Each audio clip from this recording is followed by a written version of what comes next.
আজ আমি তোমাদের সামনে শোনাতে চলেছি শ্রীকৃষ্ণের একটি অপূর্ব শিক্ষা। একদিন দ্বারকার রাজদরবারে এক দরিদ্র ব্রাহ্মণ এলেন। তার গায়ে পুরনো পোশাক, হাতে একটা ছোট্ট ভাঙাচোরা পাত্র। রাজকর্মচারীরা তাকে দেখে হাসতে লাগল। এই লোকটা রাজার কাছে কি চাইতে এসেছে? কর্মচারীদের কথা তিনি পাত্তা দিলেন না। তিনি বারবার একই কথা বললেন, আমি শ্রীকৃষ্ণের সঙ্গে দেখা করব। ওর কাছেই আমি আমার কথা বলবি। কৃষ্ণ দূর থেকে সব শুনছিলেন। তিনি নিজেই এগিয়ে এলেন, ব্রাহ্মণকে সসম্মানে ভেতরে ডাকলেন। বললেন, বল ব্রাহ্মণ, তোমার কি প্রয়োজন?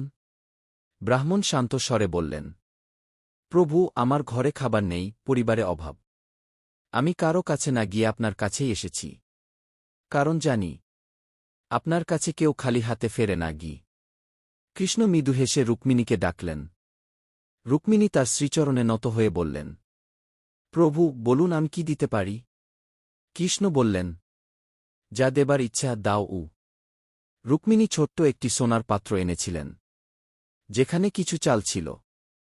তিনি সেটি ব্রাহ্মণের হাতে দিলেন। কিন্তু কৃষ্ণ তখন পাত্রের দিকে তাকিয়ে মৃদু হাসলেন। হঠাৎ পাত্রটি তার হাত থেকে পড়ে গেল। সব চাল মাটিতে ছড়িয়ে পড়ল। রুক্মিণী অবাক। সবাই হতবাক।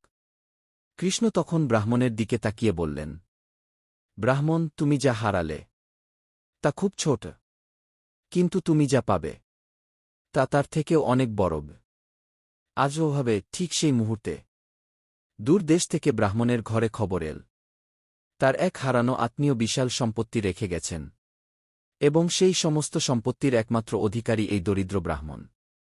ব্রাহ্মণ আনন্দে কাঁদতে লাগলেন। বললেন, প্রভু, আমি তো ছোট্ট কিছু চাইতে এসেছিলাম, আপনি এত বড় আশীর্বাদ দিলেন। কৃষ্ণ মৃদু হেসে বললেন, যখন মানুষ আমায় সম্পূর্ণ বিশ্বাস করে, আমি তাকে তার কল্পনার থেকেও বেশি দিই। ভক্তির মূল্য কখনো কম হয় না।